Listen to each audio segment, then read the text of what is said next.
ವೀಕ್ಷಕರೇ, ರಿವ್ಯೂ ಚಾನಲ್ಗೆ ಸ್ವಾಗತ. ನಾನು ಸೌಖ್ಯ ಗಾಂವ್ಕರ್. ನಮಗೆಲ್ಲರಿಗೂ ಗೊತ್ತು, ಸಿದ್ದರಾಮಯ್ಯನವರು ಅಹಿಂದ ಮಂತ್ರ ಪಠಿಸಿ ಯಾವ ರೀತಿ ಮುಖ್ಯಮಂತ್ರಿ ಸ್ಥಾನಕ್ಕೇರಿದ್ರು, ಆ ಸಮುದಾಯಗಳ ಅನಭಿಷಿಕ್ತ ದೊರೆಯಾದ್ರು ಅನ್ನುವಂತಹ ವಿಚಾರ. ಈಗ ಮತ್ತೆ ಅದೇ ಅಹಿಂದ ಅಸ್ತ್ರವನ್ನ ಕೈಗೆತ್ತಿಕೊಂಡು ರಾಜ್ಯದ ಉದ್ದಗಲದಲ್ಲೂ ಸದ್ದು ಮಾಡೋದಕ್ಕೆ, ಬೃಹತ್ ಆಂದೋಲನವೊಂದನ್ನು ರೂಪಿಸೋದಕ್ಕೆ ಹೊರಟಿದ್ದಾರೆ. ಎರಡು ಉದ್ದೇಶಗಳಿವೆ. ಈ ಬೃಹತ್ ಆಂದೋಲನ, ದೊಡ್ಡ ಪ್ರಮಾಣದ ಹೋರಾಟ ಮಾಡೋದಕ್ಕೆ ವೇದಿಕೆ ಸಜ್ಜಾಗ್ತಿರೋದ್ರ ಹಿಂದೆ ಎರಡು ಪ್ರಮುಖ ಉದ್ದೇಶಗಳಿವೆ. ಬಿಜೆಪಿಯನ್ನು ಕಟ್ಟಿ ಹಾಕೋದು, ಹಾಗೆ ಕಾಂಗ್ರೆಸ್ನಲ್ಲಿ ನಾನು ಅನ್ಸ್ಟಾಪಬಲ್, ನನಗೆ ಯಾರೂ ಮ್ಯಾಚ್ ಇಲ್ಲ, ನನ್ನ ಕೈಯೇ ಮೇಲಾಗಬೇಕು ಅನ್ನೋದನ್ನ, ಆ ಸಂದೇಶವನ್ನು ರವಾನೆ ಮಾಡೋದಕ್ಕೆ. ಹಾಗಾದ್ರೆ ಆಂದೋಲನ ರೂಪಿಸುವಂತಹ, ದೊಡ್ಡ ಹೋರಾಟ ಮಾಡುವಂತಹ ಸಮಸ್ಯೆ ರಾಜ್ಯದಲ್ಲಿ ಏನಾಗಿದೆ, ಅಹಿಂದ ವರ್ಗಕ್ಕೆ ಏನು ಸಮಸ್ಯೆ ಆಗಿದೆ ಅಂತ ಕೇಳಿದ್ರೆ ಆ ವಿಚಾರ ಮಾತಾಡೋಕೆ ನಾನು ಬಂದಿದ್ದೀನಿ. ಮಿಸ್ ಮಾಡಿದೆ ನನ್ನ ಚಾನಲ್ನ ಸಬ್ಸ್ಕ್ರೈಬ್ ಮಾಡಿ, ಬೆಲ್ ಬಟನ್ ಕ್ಲಿಕ್ ಮಾಡಿದರೆ ಎಲ್ಲ ಅಪ್ಡೇಟ್ಸ್ ನಿಮ್ಮನ್ನು ತಲುಪುತ್ತೆ. ಜನತಾ ಪರಿವಾರದಿಂದ ಬಂದಂಥ ಸಿದ್ದರಾಮಯ್ಯನವರು ಕಾಂಗ್ರೆಸ್ನಲ್ಲಿ ನೆಲೆಯೂರಿದ್ದು, ಅದ್ವಿತೀಯ ನಾಯಕರಾಗಿ ಬೆಳೆದಿದ್ದು, ಮುಖ್ಯಮಂತ್ರಿ ಸ್ಥಾನಕ್ಕೇರಿದ್ದು, ಇದಕ್ಕೆಲ್ಲ ಕಾರಣ ಅಹಿಂದ ಶಕ್ತಿ ಅನ್ನೋದನ್ನು ವಿವರಿಸಿ ಹೇಳಬೇಕಾಗಿಲ್ಲ ನಾನು, ಎಲ್ರಿಗೂ ಕೂಡ ಗೊತ್ತು. ಈಗ ಮತ್ತೆ ಅದೇ ಅಹಿಂದ ವಿಚಾರವನ್ನು ಇಟ್ಟುಕೊಂಡು ರಾಜ್ಯದಾದ್ಯಂತ ಸದ್ದು ಮಾಡೋದಕ್ಕೆ ಹೊರಟಿದ್ದಾರೆ ಸಿದ್ದರಾಮಯ್ಯನವರು ಅಂತ ನಾನು ಹೇಳಿದ್ನಲ್ವಾ. ಯಾವ ವಿಚಾರ ಅಂತ ಕೇಳಿದ್ರೆ, ಜಾತಿ ಗಣತಿಯ ವರದಿ ಸ್ವೀಕರಿಸುವಂತಹ ವಿಚಾರದಲ್ಲಿ. ಈ ಹಿಂದೆ ಸಿದ್ದರಾಮಯ್ಯನವ್ರ ಗೌರ್ಮೆಂಟ್ ಇದ್ದಾಗ 2015ರಲ್ಲೇ ಹಿಂದುಳಿದ ವರ್ಗಗಳ ಆಯೋಗದ ಮೂಲಕ ಈ ಸಮೀಕ್ಷೆ ಮಾಡಿಸಲಾಗಿರುತ್ತೆ. ಸಾಮಾಜಿಕ ಶೈಕ್ಷಣಿಕ ಸ್ಥಿತಿಗತಿ ಸಮೀಕ್ಷೆ ಅನ್ನೋ ಹೆಸರಲ್ಲಿ ಜಾತಿ ಗಣತಿಯನ್ನ ಮಾಡಲಾಗಿರುತ್ತೆ. ಆದರೆ ಅದರ ವರದಿ ಸಿದ್ದರಾಮಯ್ಯನವ್ರ ಕಾಲದಲ್ಲೂ ಹೊರಗೆ ಬರಲ್ಲ, ಸಮ್ಮಿಶ್ರ ಸರ್ಕಾರದಲ್ಲೂ ಹೊರಗಡೆ ಬರೋದಿಲ್ಲ. ಈಗ ಯಡಿಯೂರಪ್ಪನವರ ಬಿಜೆಪಿ ಗೌರ್ಮೆಂಟ್ ಇದೆ, ಇಲ್ಲೂ ಕೂಡ ಸ್ವೀಕರಿಸಲ್ಪಟ್ಟಿಲ್ಲ. ಅದನ್ನೇ ಮುಂದೆ ಇಟ್ಕೊಂಡು ಹಿಂದೆ ಏನಾಯ್ತು ಅದನ್ನು ಬಿಟ್ಟು ಹಾಕಿ ಈಗ ಆಡಳಿತದಲ್ಲಿರೋದು ಬಿಜೆಪಿ ಅಲ್ವಾ, ಬಿಜೆಪಿ ಕಟ್ಟಿ ಹಾಕೋಕೆ ತುಂಬಾ ಒಳ್ಳೆ ಅಸ್ತ್ರ ಇದು ಅಂತ ಜಾತಿ ಗಣತಿಯ ವರದಿಯನ್ನ ಸ್ವೀಕರಿಸಿ ನೀವು ಅಂತ ಹೋರಾಟ ಮಾಡೋಕೆ ಹೊರಟಿದ್ದಾರೆ. ಯಡಿಯೂರಪ್ಪನವರಿಗೆ ಪತ್ರ ಬರೆಯೋಕೆ ಹೊರಟಿದ್ದಾರೆ. ಕಾನೂನು ಹೋರಾಟವನ್ನು ಕೂಡ ಕೋರ್ಟಲ್ಲಿ ದಾವೆ ಹೂಡೋದ್ರ ಮೂಲಕ ಅಹಿಂದ ವರ್ಗಕ್ಕೆ ಸಿಗಬೇಕಾದ ನ್ಯಾಯ ಜನಸಂಖ್ಯೆಗೆ ಆಧಾರಿತವಾಗಿ ಸಿಗಬೇಕು ಅಂತ ಕೋರ್ಟಲ್ಲಿ ಹೋರಾಟ ಮಾಡೋದು. ಅದರ ಜೊತೆಗೆ ಹೊರಗಡೆ ಸಾಮಾಜಿಕ ಆಂದೋಲನ, ಬಹಳ ದೊಡ್ಡ ಹೋರಾಟವನ್ನ ಕೆಲವೇ ದಿನಗಳಲ್ಲಿ ಸಂಘಟಿಸೋದಿಕ್ಕೆ ಸಿದ್ಧರಾಗ್ತಿದ್ದಾರೆ ಸಿದ್ದರಾಮಯ್ಯನವರು ಅನ್ನೋದು ಈಗಿರುವಂತಹ ವಿಚಾರ. ಇದಕ್ಕೆ ಸಂಬಂಧಪಟ್ಟಂತೆ ಅಹಿಂದ ಜಾಗೃತಿ ಸಮಿತಿಯ ಮುಖ್ಯಸ್ಥರುಗಳ ಜೊತೆಗೆ ಮೀಟಿಂಗ್ ಮಾಡಿದ್ದಾರೆ. ವಿವಿಧ ಅಹಿಂದ ನಾಯಕರುಗಳು ದಿನ ಬೆಳಗಾದ್ರೆ ಸಿದ್ದರಾಮಯ್ಯನವರ ಮನೆಗೆ ಬಂದು ಮಾತುಕತೆ ಮಾಡ್ಕೊಂಡು ಹೋಗ್ತಾ ಇದ್ದಾರೆ. ಬಹಳ ದೊಡ್ಡ ತಯಾರಿ ಆಗ್ತಾ ಇದೆ. ಸದ್ಯದಲ್ಲಿಯೇ ರಾಜ್ಯದಲ್ಲಿ ಅಂಥದ್ದೊಂದು ಹೋರಾಟ ರೂಪುಗೊಳ್ಳಲಿದೆ ಅನ್ನೋದು ವಿಚಾರ.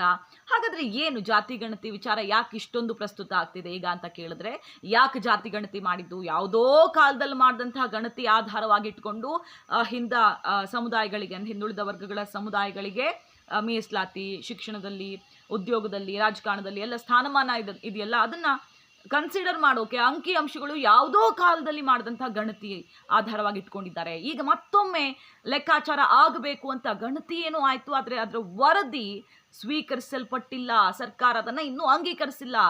ಯಾಕೆ ಬಂತು ಈಗ ಸಡನ್ ಆಗಿ? ಇಷ್ಟು ವರ್ಷಗಳಿಂದ ಅದು ಗೊತ್ತಿರೋದೇ ಆಗಿಲ್ಲ, ಸರ್ಕಾರ ಅದನ್ನ ಅಂಗೀಕರಿಸಿಲ್ಲ ಅನ್ನೋದು. ಸಡನ್ ಆಗಿ ಯಾಕೆ ಸಿದ್ದರಾಮಯ್ಯನವರು ಇದನ್ನ ದೊಡ್ಡದು ಮಾಡೋಕೆ ಹೊರಟಿದ್ದಾರೆ, ಆಂದೋಲನ ಮಾಡೋಕೆ ಹೊರಟಿದ್ದಾರೆ ಅಂತ ಕೇಳಿದ್ರೆ, ಬಿಜೆಪಿಯ ಲೆಕ್ಕಾಚಾರ, ರಾಜಕೀಯ ಸಮೀಕರಣ ಬದಲಾಗಿರೋದೇ ಇದಕ್ಕೆ ಕಾರಣ. ನಾವು ನೋಡ್ತಾ ಇದ್ದೀವಿ, ಕೇಂದ್ರದಲ್ಲಿ ನರೇಂದ್ರ ಮೋದಿ ಅವರ ಕ್ಯಾಬಿನೆಟ್ಗೆ ವಿವಿಧ ಸಮುದಾಯಗಳನ್ನ ಸೇರಿಸಿಕೊಳ್ಳಲಾಗುತ್ತೆ. ಬೇರೆ ಬೇರೆ ಜಾತಿಯವರಿಗೆ ಸಚಿವ ಸ್ಥಾನ ಕೊಡುವ ಮೂಲಕ ರೇನ್ಬೋ ಕ್ಯಾಬಿನೆಟ್ ರಚನೆಯಾಗಿದೆ. ಸಾಮಾಜಿಕ ನ್ಯಾಯವನ್ನ ಎತ್ತಿ ಹಿಡಿಯುವ ಪ್ರಯೋಗ ಬರೀ ಕೇಂದ್ರದಲ್ಲಿ ಮಾತ್ರ ಅಲ್ಲ, ವಿವಿಧ ರಾಜ್ಯಗಳಲ್ಲಿ ಬೇರೆ ಬೇರೆ ರೀತಿಯಲ್ಲಿ ಆಗ್ತಾ ಇದೆ.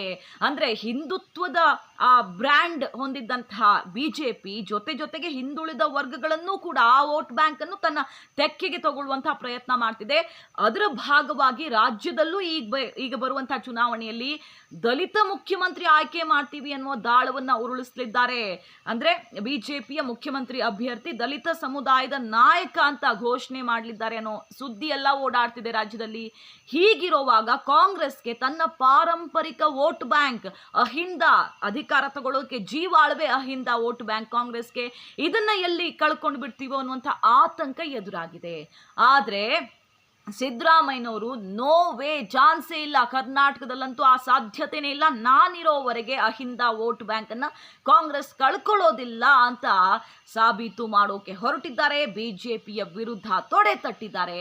ಈ ಸಂದರ್ಭದಲ್ಲಿ ಬಿಜೆಪಿಯ ವಿರುದ್ಧ ಹೋರಾಟ ಮಾಡೋದ್ರ ಜೊತೆಗೆ ಕಾಂಗ್ರೆಸ್ನಲ್ಲಿ ನಾಯಕತ್ವದ ಪೈಪೋಟಿ ಬೇರೆ ಇದೆ.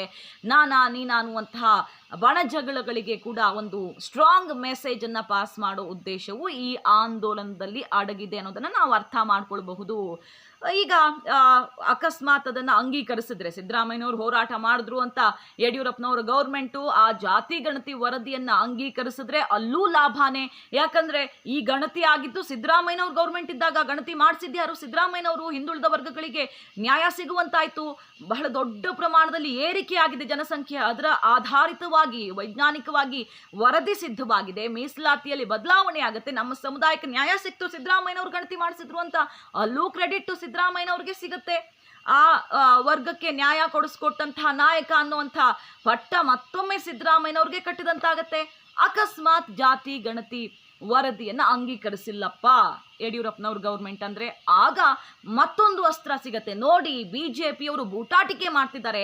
ಅಲ್ಲಿ ಒಂದು 5-6 ಸ್ಥಾನಮಾನ ಕೊಟ್ಟುಬಿಟ್ಟು ಕ್ಯಾಬಿನೆಟ್ ಅಲ್ಲಿ ಒಂದಿಷ್ಟು ಜನರನ್ನ ಸೇರಿಸ್ಕೊಂಡ್ಬಿಟ್ಟು ನಾವು ಸಾಮಾಜಿಕ ನ್ಯಾಯ ಮೆರಿತೀವಿ ಅಂತಾರೆ. ರಾಜ್ಯದಲ್ಲಿ ಬೇರೆ ಬೇರೆ ಬಣ್ಣದ ಮಾತುಗಳನ್ನ ಆಡ್ತಾರೆ. ಆದ್ರೆ ನಿಜವಾದ ಕಾಳಜಿ ಇಲ್ಲ ಇವ್ರಿಗೆ. ನಿಜವಾದ ಕಾಳಜಿ ಹಿಂದುಳಿದ ವರ್ಗಗಳ ಮೇಲೆ ಇದ್ದಿದ್ರೆ ವರದಿಯನ್ನ ಬಿಡುಗಡೆ ಮಾಡಬೇಕಿತ್ತು. ವೈಜ್ಞಾನಿಕವಾಗಿ ಸಾಮಾಜಿಕ ಶೈಕ್ಷಣಿಕ ಸ್ಥಿತಿಗತಿ ಏನಿದೆ, ಈ ಸಮುದಾಯಗಳ ಪರಿಸ್ಥಿತಿ ಏನು ಅನ್ನೋದನ್ನ ಅರ್ಥ ಮಾಡಿಸ್ಬೇಕಿತ್ತು. ಅವರ ಬಲ ಏನು, ಆ ಸಮುದಾಯ ಯಾವ ರೀತಿ ಅಭಿವೃದ್ಧಿ ಹೊಂದಿದೆ ಅನ್ನೋದು ಗೊತ್ತಾಗಬೇಕಿತ್ತು. ಗೊತ್ತಾಗೋಕೆ ಬಿಡ್ತಿಲ್ಲ ಇವರು. ತಮ್ಮ ರಾಜಕೀಯದ ಬೇಳೆ ಬೇಯಿಸ್ಕೊಳ್ಳೋದಕ್ಕೆ ತನ್ನ ವೋಟ್ ಬ್ಯಾಂಕ್ ಎಲ್ಲಿ ಡಿಸ್ಟರ್ಬ್ ಆಗುತ್ತೋ, ಲಿಂಗಾಯತರು ಎಲ್ಲಿ ಡಿಸ್ಟರ್ಬ್ ಆಗ್ತಾರೋ, ದಲಿತ ಸಮುದಾಯ ದೊಡ್ಡ ಸಮುದಾಯ ಅಂತ ಬಂದುಬಿಟ್ರೆ ಈ ಥರ ಎಲ್ಲ ಲೆಕ್ಕಾಚಾರ ಹಾಕೊಂಡು ನೋಡಿ ಇವರು ಬಿಡ್ತಾ ಇಲ್ಲ ವರದಿಯನ್ನ ಹೊರಗಡೆ. ಧೂಳು ಹಿಡಿಸ್ತಾ ಇದ್ದಾರೆ 159 ಕೋಟಿ ಖರ್ಚು ಮಾಡಿದಂಥ ಗಣತಿಯ ವರದಿಯನ್ನ ಅಂತ ಹೇಳ್ಬಹುದಾ? ಸೊ ಅಂಗೀಕಾರ ಆದ್ರೂ ಪ್ಲಸ್ಸೇ, ಆಗದಿದ್ರೂ ಪ್ಲಸ್ಸೇ. ಅಹಿಂದ ವರ್ಗದ ವಿಶ್ವಾಸವನ್ನ ಮತ್ತೊಮ್ಮೆ ಪಡ್ಕೊಂಡಂಗಾಯ್ತು, ಕನ್ಫರ್ಮ್ ಮಾಡ್ಕೊಂಡಂಗಾಯ್ತು. ಹಾಗೆ ಪಕ್ಷದಲ್ಲಿ ತನ್ನ ನಾಯಕತ್ವ ಬೇಕು, ಅನಿವಾರ್ಯ. ಈ ಅಹಿಂದ ವೋಟ್ ಬ್ಯಾಂಕ್ ಅನ್ನ ಗಟ್ಟಿ ಮಾಡಿದ್ದೇ ನಾನು ಈ ಆಂದೋಲನದ ಮೂಲಕ ಅನ್ನುವಂಥ ಸ್ಟ್ರಾಂಗ್ ಮೆಸೇಜ್. ಅಧಿಕಾರಕ್ಕೆ ಬಂದ್ರೆ ಸಿದ್ದರಾಮಯ್ಯನವರ ಕಾರಣದಿಂದ ಅನ್ನೋ ಫ್ಯಾಕ್ಟರ್ ಉಳ್ಕೊಂಡ್ರೆ ಪಟ್ಟ ಅವ್ರಿಗೆ ಕಟ್ಟಬೇಕಾಗತ್ತೆ. 2 ವಿಷಯ ಆಯ್ತಾ, ಬಿಜೆಪಿಗೂ ಕೂಡ ಕಟ್ಟು ಹಾಕ್ದಂಗಾಯ್ತು. ಈ ಥರ ಒಂದೇ ಬಾಣದಲ್ಲಿ 3 ಹಕ್ಕಿ ಹೊಡೆಯೋದಿಕ್ಕೆ ಹೊರಟಿದ್ದಾರೆ ಸಿದ್ದರಾಮಯ್ಯನವರು. ಈ ಅಹಿಂದ ಅನ್ನುವಂಥ ಅಸ್ತ್ರದ ಮೂಲಕ ಬಿಜೆಪಿ ಪರಿವರ್ತನೆಯ ಘಟ್ಟಕ್ಕೆ ಬಂದು ತಲುಪಿದೆ. ತನ್ನ ಇಮೇಜನ್ನ ನಿಧಾನಕ್ಕೆ ಚೇಂಜ್ ಮಾಡ್ಕೊಳ್ತಾ ಇದೆ. ಎಲ್ಲ ವರ್ಗಗಳನ್ನ ವಿಶ್ವಾಸಕ್ಕೆ ತಗೊಳ್ಳೋ ಪ್ರಯತ್ನದಲ್ಲಿದೆ. ಆದರೆ ಸಿದ್ದರಾಮಯ್ಯನವರು ಬಿಜೆಪಿಯ ಈ ಜಾತಿ ಅಸ್ತ್ರವನ್ನ ಅವರಿಗೆ ತಿರುಗುಬಾಣವನ್ನಾಗಿ ತಿರುಗಿಸಿ ಬಿಡ್ತಾ ಇದ್ದಾರೆ ಅನ್ನೋದು ಬಹಳ ಸ್ಪಷ್ಟ ಈ ಜಾತಿ ಗಣತಿ ವರದಿಯ ವಿಚಾರದಲ್ಲಿ. ಹಾಗಾದ್ರೆ ಅಹಿಂದ ಅನ್ನೋ ವೋಟ್ ಬ್ಯಾಂಕು ಯಾವ ರೀತಿ ಪ್ರಭಾವ ಹೊಂದಿದೆ ನಮ್ಮ ರಾಜ್ಯದ ರಾಜಕಾರಣದಲ್ಲಿ? ಪ್ರತಿ ಬಾರಿ ಯಾರು ಅಧಿಕಾರ ಹಿಡಿಬೇಕು ಅನ್ನೋದನ್ನ ನಿರ್ಧಾರ ಮಾಡೋದೇ ಈ ಅಹಿಂದ ವೋಟ್ ಬ್ಯಾಂಕ್ ಅನ್ನೋದನ್ನ ನಾವು ಇತಿಹಾಸದ ಪುಟಗಳನ್ನ ತಿರುವಿ ಹಾಕಿದಾಗ ಅರ್ಥ ಆಗುತ್ತೆ. ಅದು ಯಾವುದೇ ಪಕ್ಷ ಇರಲಿ, ಯಾವ ರೀತಿ ನಿರ್ಣಾಯಕ ಅನ್ನೋದನ್ನ ನಾವು ಒಂದ್ಸಲ ಮೆಲುಕು ಹಾಕೋಣ. ಹಿಂದಿನಿಂದ ದೇವರಾಜ ಅರಸು ಅವರ ಕಾಲದಿಂದ ಹೇಗೆ ಬದಲಾಯಿತು ಕರ್ನಾಟಕದಲ್ಲಿ ರಾಜಕೀಯ ಸ್ಥಿತಿಗತಿ ಅನ್ನೋದನ್ನ ನೆನಪು ಮಾಡಿಕೊಂಡ್ರೆ ಅರ್ಥ ಆಗುತ್ತೆ. ಅಹಿಂದ ಯಾಕೆ ಮುಖ್ಯ, ಯಾಕೆ ಅಹಿಂದ ವೋಟ್ ಬ್ಯಾಂಕ್ ಆಗಿ ಎಲ್ಲರೂ ಪೈಪೋಟಿಗೆ ಬೀಳ್ತಾರೆ ಅನ್ನೋದು. ನಾವು 1969ಗೆ ಹೋದ್ರೆ, ಯಾವಾಗ ಕಾಂಗ್ರೆಸ್ ವಿಭಜನೆ ಆಯಿತು ಆಗಿನಿಂದ ರಾಜ್ಯ ರಾಜಕಾರಣದ ದಿಕ್ಕೇ ಬದಲಾಗಿ ಹೋಗುತ್ತೆ. ಅಲ್ಲಿ ತನಕ ಮೊದಲು ಒಕ್ಕಲಿಗರ ಕೈ ಮೇಲಾಗಿತ್ತು ರಾಜಕಾರಣದಲ್ಲಿ, ಅದಾದಮೇಲೆ ಲಿಂಗಾಯತರು ಮುನ್ನೆಲೆಯಲ್ಲಿರ್ತಾರೆ. ಆದರೆ ಬೇರೆಯವ್ರಿಗೆ ಅಷ್ಟು ಅವಕಾಶ ಸಿಕ್ಕಿರೋದಿಲ್ಲ. 1969ನಲ್ಲಿ ಕಾಂಗ್ರೆಸ್ ವಿಭಜನೆ ಆದಮೇಲೆ ದೇವರಾಜ ಅರಸು ಅವರು ಹೊಸ ರೂಪವನ್ನು ಕೊಡ್ತಾರೆ. ಸಾಮಾಜಿಕ ನ್ಯಾಯದ ಪ್ರಯೋಗ ಮಾಡೋ ಮೂಲಕ ಹಿಂದುಳಿದ ವರ್ಗಗಳಿಗೂ ಕೂಡ ಅಧಿಕಾರ ಸಿಗಬೇಕು, ಜನಸಂಖ್ಯೆಗೆ ಆಧಾರವಾಗಿ ಪ್ರತಿಯೊಬ್ಬರು ಅಧಿಕಾರ ಅನುಭವಿಸಬೇಕು ಅನ್ನೋದು ಅಲಿಖಿತ ನಿಯಮವಾಗಿ ಕರ್ನಾಟಕ ರಾಜಕಾರಣದಲ್ಲಿ ಅಲಿಖಿತ ನಿಯಮವಾಗಿ ರೂಪುಗೊಳ್ಳುತ್ತೆ. ಆ ಮೂಲಕ ಎಲ್ಲರೂ ಕೂಡ ತಮ್ಮ ಹಕ್ಕು ಇದು ಅಂತ ಪ್ರತಿಪಾದಿಸೋದಕ್ಕೆ ಶುರು ಮಾಡ್ತಾರೆ. ಅರಸು ಅವರ ಟೈಮಲ್ಲಿ ಇದೇ ಪ್ರಯೋಗ, ಸಾಮಾಜಿಕ ನ್ಯಾಯದ ಪ್ರಯೋಗ 1972 ಅಲ್ಲಿ ಮೊದಲ ಬಾರಿಗೆ ಅಧಿಕಾರ ಕೊಡುತ್ತೆ. ಅರಸು ಅವರು ಮುಖ್ಯಮಂತ್ರಿ ಆಗ್ತಾರೆ. ತನ್ನ ಕ್ಯಾಬಿನೆಟಲ್ಲೂ ಕೂಡ ಸಾಮಾಜಿಕ ನ್ಯಾಯವನ್ನು ಎತ್ತಿ ಹಿಡಿದಿರ್ತಾರೆ.